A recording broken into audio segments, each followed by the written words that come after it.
Baik, Assalamualaikum warahmatullahi wabarakatuh, Sobat Budaya semuanya. Selamat datang dan selamat jumpa kembali bersama kami di Satu Teduh. Saya Badrul Tamam akan menemani eksplorasi Anda untuk mengupas tuntas tentang akulturasi antara budaya dan Islam di Indonesia. Yang mana pada kesempatan kali ini kita sangat beruntung karena akan dihadiri oleh tokoh muda dari kota Jember, yaitu Farhanul Ilmi. Jadi beliau nanti yang akan mengupas tuntas tentang pembahasan akulturasi antara budaya dan Islam. Tentunya pembahasan utama kita pada kesempatan kali ini adalah tahlil dan ziarah kubur. Setelah itu mari kita simak dan dengarkan secara baik-baik tentang akulturasi antara budaya dan Islam di Indonesia yang sering kali diperdebatkan. Jadi di kesempatan kali ini kita akan mengupas tuntas tentang akulturasi antara budaya dan Islam di Indonesia.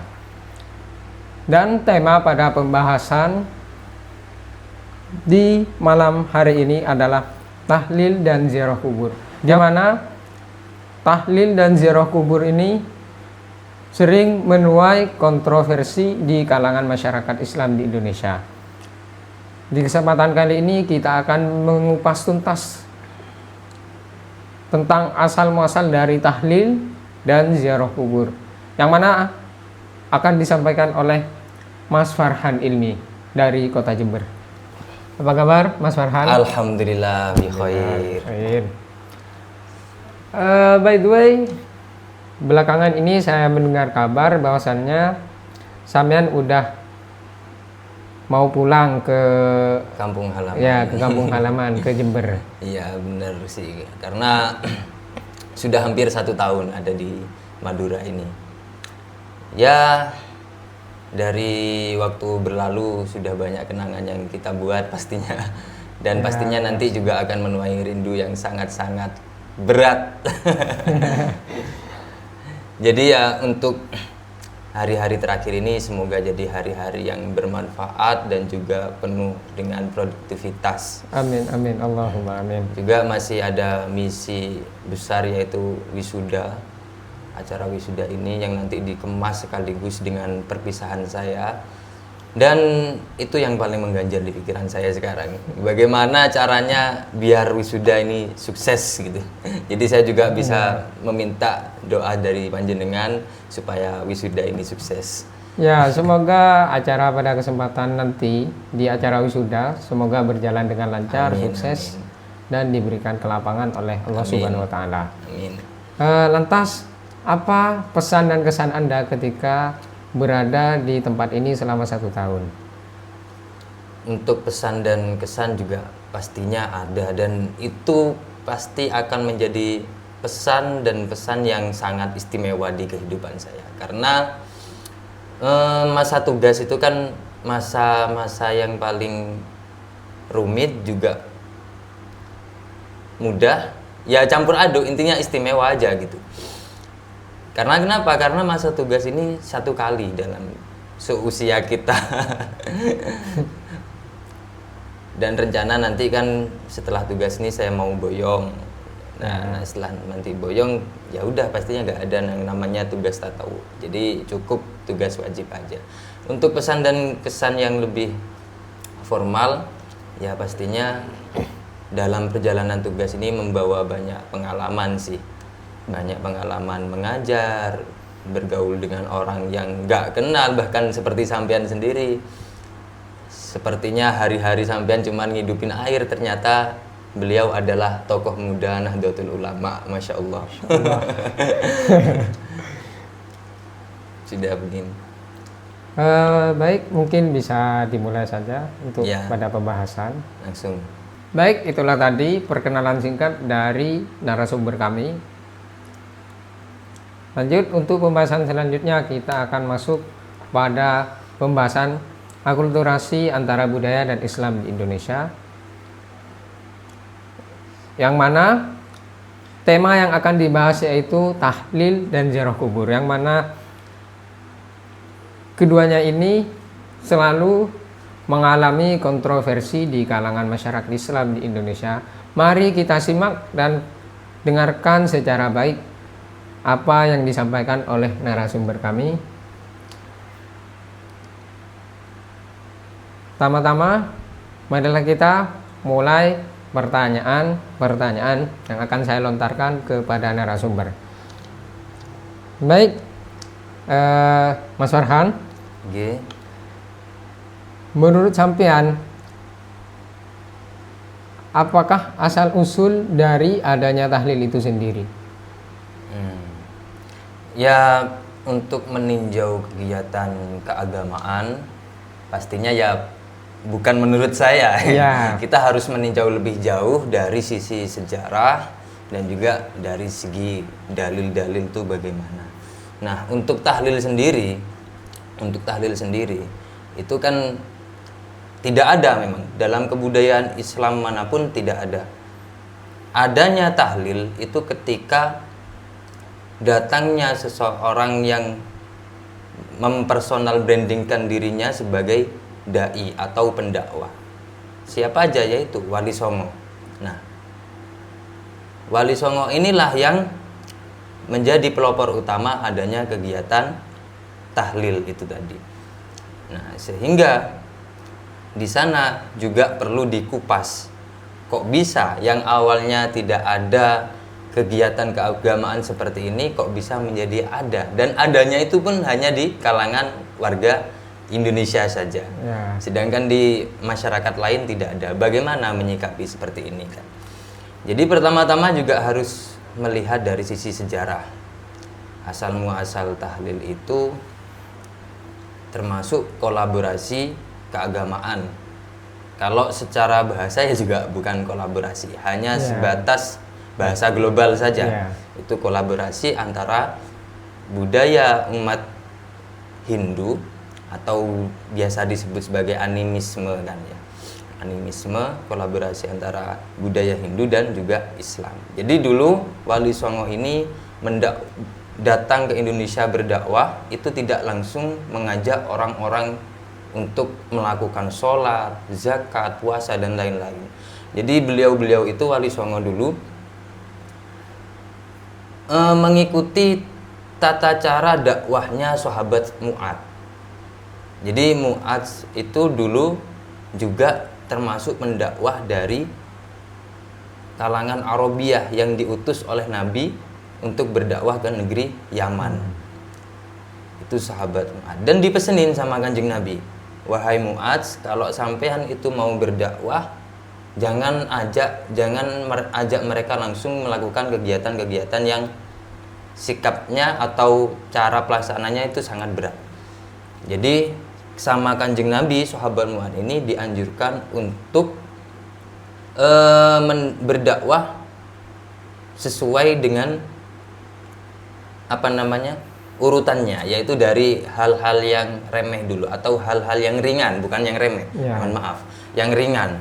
Yang ringan seperti diajari untuk mengenal Allah, diajari akidah yang kuat, karena akidah ini kan termasuk pondasinya umat Islam. Jadi dibangun dari dasar. Jadi ibarat bangunan itu pondasinya dulu dikokohkan, baru tembok-tembok serta gedung-gedungnya. Nah, sahabat Mu'adz itu sama Kanjeng Nabi disuruh seperti itu. Tidak langsung sholat, zakat, puasa, gini dan lain sebagainya. Jadi dimulai dari untuk mengenal kalimat tauhid itu tadi. Baru setelah bisa mengenal kalimat tauhid, wahai Mu'adz, tawarkanlah mereka untuk melakukan sholat. Dan ketika mereka sudah mampu melakukan sholat, mau melakukan sholat, tidak ada yang yang berontok, yang melawan, maka tegakkanlah zakat di sana dan seterusnya. Jadi pelan-pelan, sama seperti dakwahnya Wali Songo ini. Jadi Wali Songo, para aulia dulu itu datang ke Indonesia nggak ujuk-ujuk dakwah, kamu kalau nggak masuk Islam kafir, nggak langsung seperti itu. Kamu kalau nggak ikut ini kamu kafir, kamu wajib dibunuh, nggak langsung seperti itu. Tapi melalui menyusuri kegiatan-kegiatan yang ada di masyarakat. Jadi kegiatan tahlil itu adalah kegiatan yang mana di situ masyarakat berkumpul. masyarakat berkumpul dan melakukan suatu adat. Nah, ketika Wali Songo datang ke Indonesia, acara yang sedemikian ini masih ada. Lantas bagaimana sikap beliau itu? Ya tadi itu mendirikan daripada sahabat Mu'adz yang tidak langsung menghapus secara langsung langsung 100% hilang, nggak seperti itu. Tapi kegiatan perkumpulan masyarakat tetap diadakan, hanya saja memberi inovasi baru. Yaitu apa? Dirombak semuanya. Kegiatan amalan-amalan yang bersifat Hindu, Buddha itu dirombak semua. Dirombak dengan apa? Dengan kalimat tauhid itu tadi. Dengan kalimat tauhid. Membaca kalimat-kalimat la ilaha illallah itu tadi. Ya mungkin seperti itu sekilas untuk sejarahnya. Berarti untuk dari sejarah tahlil yang sudah sampean sampaikan itu merupakan persatuan antara budaya dan Islam yang dibawakan oleh Wali Songo. Itu berarti merupakan kolaborasi ya? Ya lebih tepatnya bukan kolaborasi, tapi cara beliau berdakwah ke Tanah Jawa. Karena Tanah Jawa ini dulu ini termasuk tanah atau wilayah yang mana orang-orangnya itu sangat-sangat sulit untuk didakwai. Jadi kalau ada orang pendatang, kok kemudian mereka membawa ajaran baru yang mana itu bertentangan dengan keyakinan mereka. Lantas kan sifat naturalisme manusia, sifat naturalnya manusia itu akan menimbulkan di mindsetnya atau di otaknya untuk melawan. Maka dari itu Wali Songo itu masuk dengan sikap yang toleran untuk awal-awalnya. Jadi lambat laun diperbaiki dan dirombak ujung-ujungnya. Jadilah kegiatan yang bernama tahlil itu tadi. Jadi ya kalau dianggap kolaborasi itu bukan kolaborasi agama sih aslinya. Ya. Karena sebagaimana di ayat Al-Qur'an itu, lakum dinukum waliyadin. Ya. Baik, karena kita dari tadi sudah menjelaskan, mendengarkan dan menyimak tentang asal muasal dari tradisi tahlil itu sendiri. Kita akan beranjak pada step selanjutnya, pertanyaan kedua, yang mana di pertanyaan kedua ini sangat memiliki keterkaitan dengan pertanyaan yang pertama. Untuk pertanyaan yang kedua adalah bagaimana pandangan tradisi tahlil itu menurut kacamata syariat? Bagaimana tradisi tahlil secara syariat? Ya. Jadi sebelum membahas lebih jauh, kita perlu tahu apa arti kata tahlil itu sendiri kan. Jadi tahlil itu merupakan akar kata dari bahasa Arab, dari asal kata halala yuhallilu tahlilan, yang memiliki makna membaca lafaz-lafaz la ilaha illallah atau lafaz-lafaz tauhid.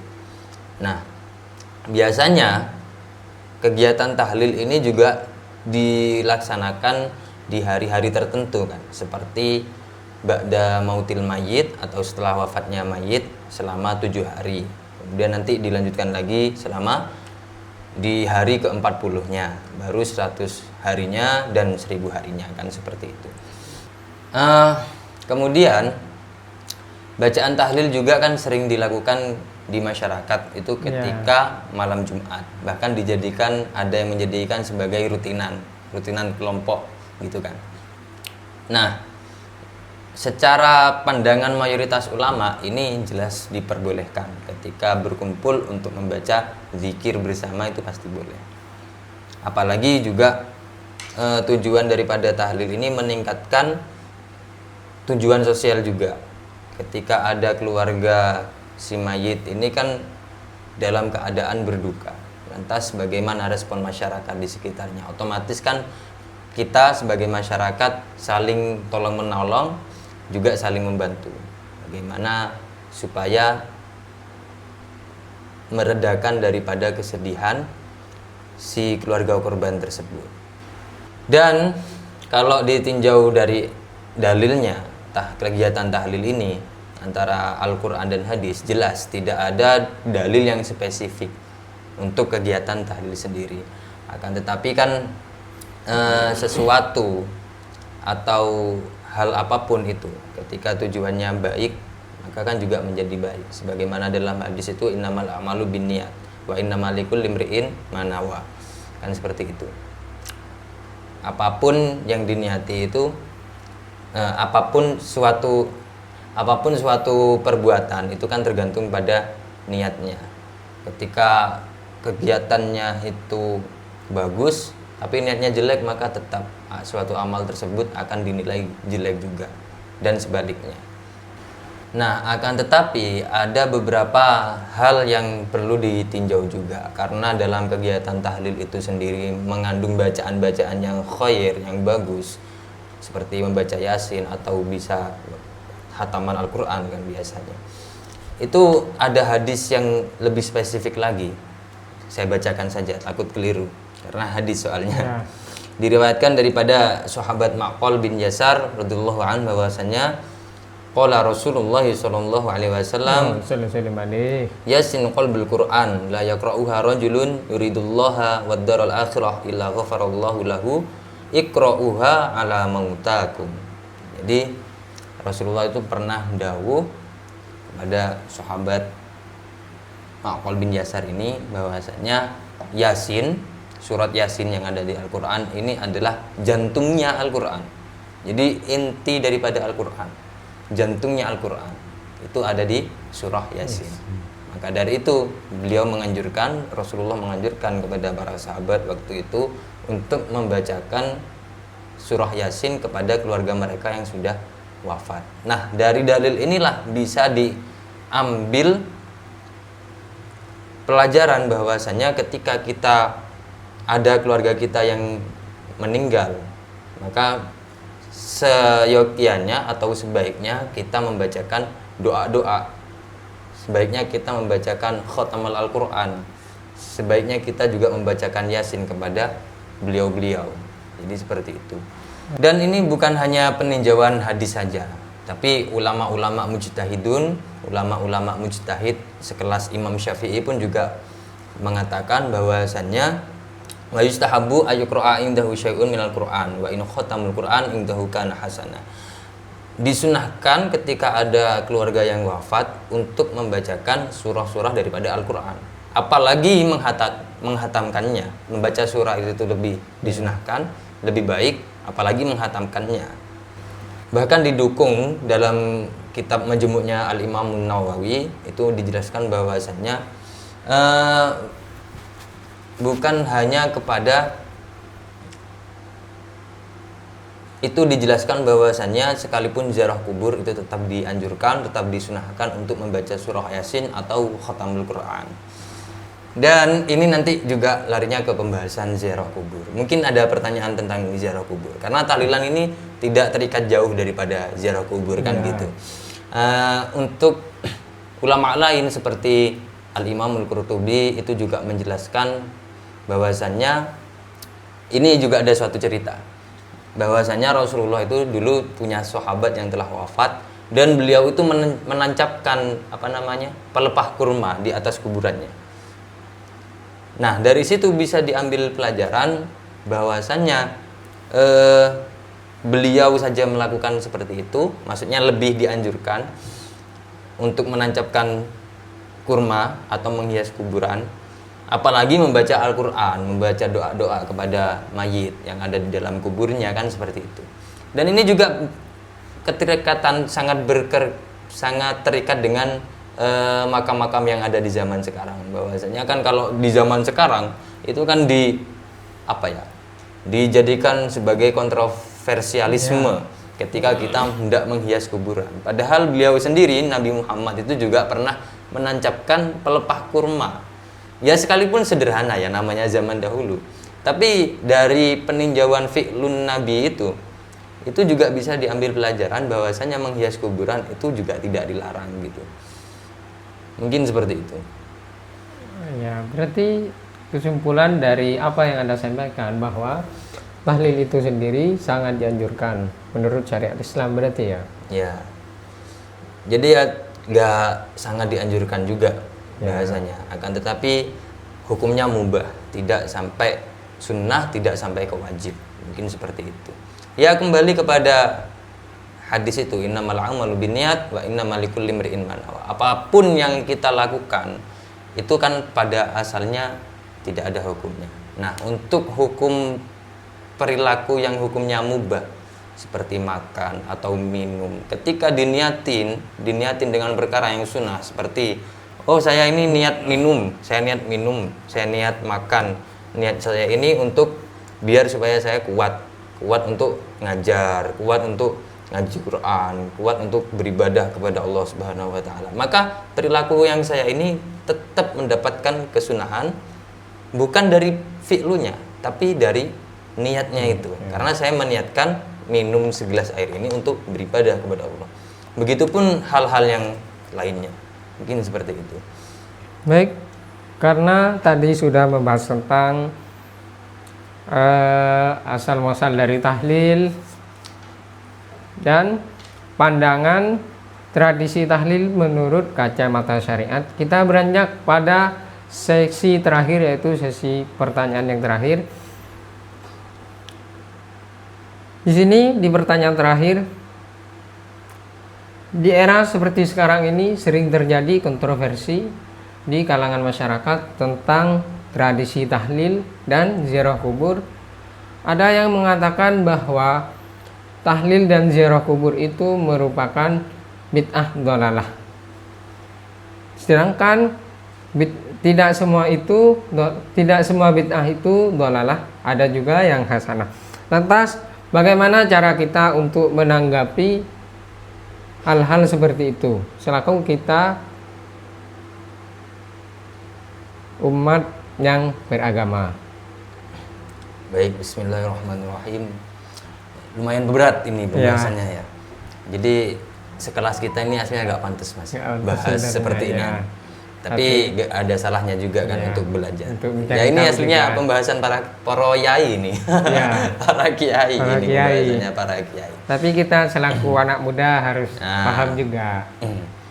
Jadi untuk menelusuri lebih jauh lagi pemahaman bid'ah itu juga perlu dikaji daripada hadisnya sendiri yang berbunyi qala Rasulullah SAW kullu bid'atin dolalah wa kullu dolalatin finnar, kan seperti itu ya. Cuplikan hadisnya.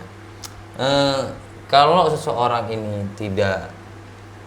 gak mau belajar atau mengarungi keilmuan yang lain, gak menolak ilmu-ilmu yang lain, itu gak bisa untuk memaknai hadis ini lebih spesifik lagi.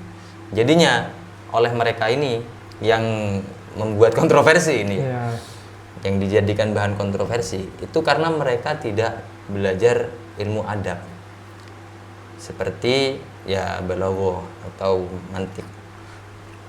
Di mantik sendiri nanti kan juga akan dibahas, diurai apa makna kullu bid'atin dolalah wa kullu dolalatin, kan di situ ada pengulangan kata ya. Kullu bid'atin dolalah wa kullu dolalatin finnar. Nah, jadi tidak bisa dipukul rata sepemahaman yang dohir-dohir saja. Perlu ditelisik lebih dalam.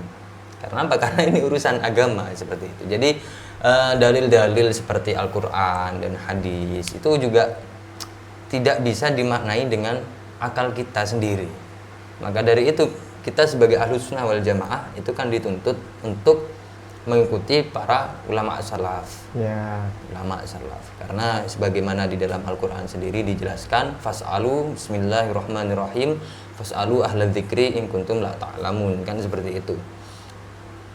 Maka bertanyalah kepada ahla dzikri. Di tafsirnya itu siapa ahla dzikri? Ai ahlul ilmi, orang-orang yang berilmu. Bertanyalah kepada orang-orang yang berilmu ketika kalian tidak tahu. Jadi seperti itu. Kalau kita tidak punya referensi orang-orang yang benar-benar alim, kita hanya memakai pemahaman otak kita sendiri atau hanya berbekal terjemahan, ini tidak bisa. Bahkan ngaji Al-Quran, ngaji hadis tidak bisa dipakai sekedar terjemahan saja. Harus benar-benar dikaji dan maknanya benar-benar diperinci. Karena adabul Arabi, tata bahasa Arab ini kan sangat bisa dikatakan jelimet gitu. Ya, sangat rumit ya. Iya, setiap lafadz, setiap huruf itu punya kaidah dan setiap kaidah itu juga punya makna tersendiri. punya faidahnya tersendiri. Sehingga untuk dalil atau hadis yang kullu bid'atin dolalah wa kullu dolalatin finnar itu perlu dikaji lebih dalam lagi, perlu diurai lebih dalam.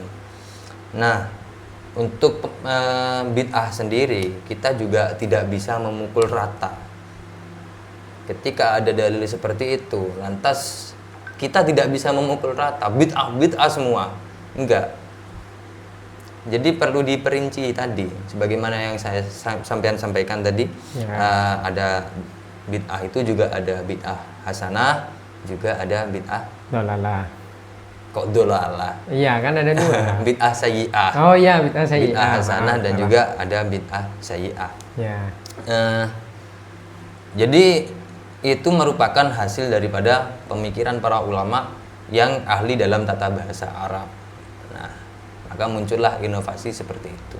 Apakah bid'ah? Iya, tetap bid'ah. Tetap mau gak mau tetap bid'ah. Bid'ah itu apa? Kan suatu perkara yang baru. Ya, perkara baru. Dalam segi perbuatan amaliyah di dalam keislaman itu bid'ah. Akan tetapi sekelas al-imamul mujtahid seperti Imam Syafi'i ini, beliau berani berpendapat tegas. Beliau menyatakan bahwasannya kullu ma mustanadun minasyar'i falaisa bibid'atin walau lam ya'mal bihi salaf. Artinya setiap perkara yang memiliki sandaran dari syarak itu bukanlah bid'ah meskipun tidak pernah dilakukan oleh ulama salaf. Jadi kayak tradisi tahlil ini kan statusnya tidak menuai kontroversi di dalam syariat aslinya. La tukhalifus syari', tidak menyalahi aturan-aturan syariat. Tetap dikemas dengan al-jamaah, berkumpulnya masyarakat. Ini kan juga memperkuat persatuan umat Islam. Terus kemudian dikemas dengan bacaan Al-Qur'an, kan sifatnya khair semua. Dikemas lagi dengan tawasul, dikemas lagi dengan di penghujung acara biasanya kan doa-doa. Nah, maka dari itu amaliyah yang seperti ini yang disandarkan kepada syariat, yang mana syariatnya itu juga diperbolehkan, kan amaliyah baru, tahlilan amaliyah baru, tapi disandarkan dengan syariat yang berupa membaca Al-Quran, membaca doa dan lain sebagainya. Itu kan termasuk mustanadun ila syar'i, disandarkan kepada syariat. Sehingga ketika kita bermadhab Syafi'i, hal seperti ini, hal sedemikian ini tentunya juga boleh untuk dilaksanakan. Sebagaimana tadi, yang penting tidak mukhalaf li syari', tidak menyalahi aturan syariat.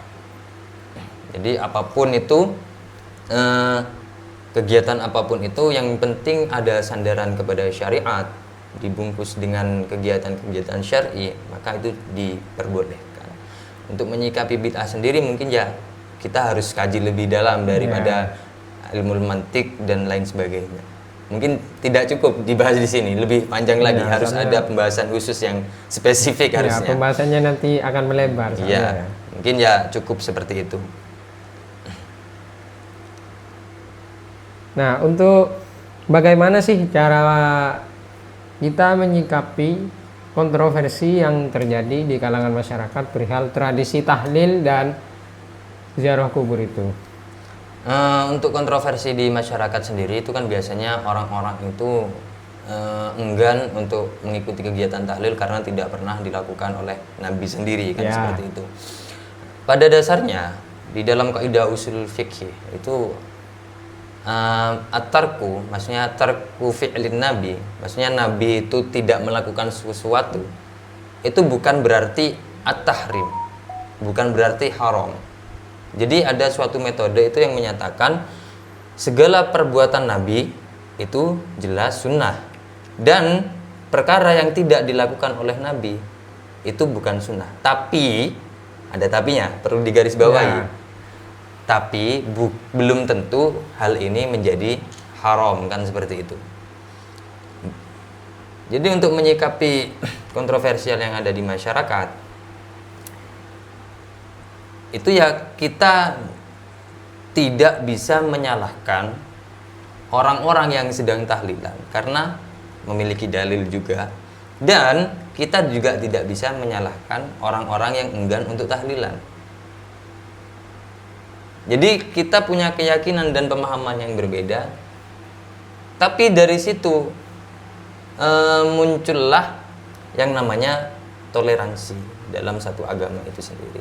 Silahkan yang mau baca tahlil ya tetap boleh, hukumnya mubah. Yang enggan untuk membaca tahlil sudah silahkan, tapi jangan mencela yang tahlilan. Ketika mencela yang tahlilan beda lagi urusannya. Maka sampean yang mencela inilah yang akan menuai dosa atau mendapatkan dosa. Karena kenapa? Karena sesuai hadisnya Kanjeng Nabi sendiri itu bahwasanya ya tadi bacalah Al-Qur'an untuk keluarga kalian yang sudah wafat, dan jangan berkata kotor. Dan jangan berkata kotor. Maksudnya jangan mencela. Jangan berkata kotor ketika berziarah kubur. Mungkin seperti itu. Baik, itulah tadi penyampaian tentang asal-muasal dari tradisi tahlil dan sedikit menyinggung juga tentang pembahasan ziarah kubur. Jadi kesimpulan yang bisa kita dapat bahwasannya tradisi tahlil dan ziarah kubur itu tidak dilarang oleh syariat karena di dalamnya terdapat bacaan-bacaan Al-Quran seperti itu. Jadi cara kita untuk menyikapi hal-hal seperti itu tentang tahlil, ziarah kubur, kita tidak perlu terlalu menekankan untuk ikut ini, ikut itu. Kita hanya perlu untuk meyakini pada pedoman yang sudah kita pegang. Baik, mungkin cukup sampai di sini, sobat budaya semuanya. Saya selaku pemilik dari Satu Teduh dan Mas Farhan Ilmi, kami berdua mohon pamit undur diri. Wallahul muwaffiq ila aqwamit thoriq. Wassalamualaikum warahmatullahi wabarakatuh. Terima kasih kami sampaikan.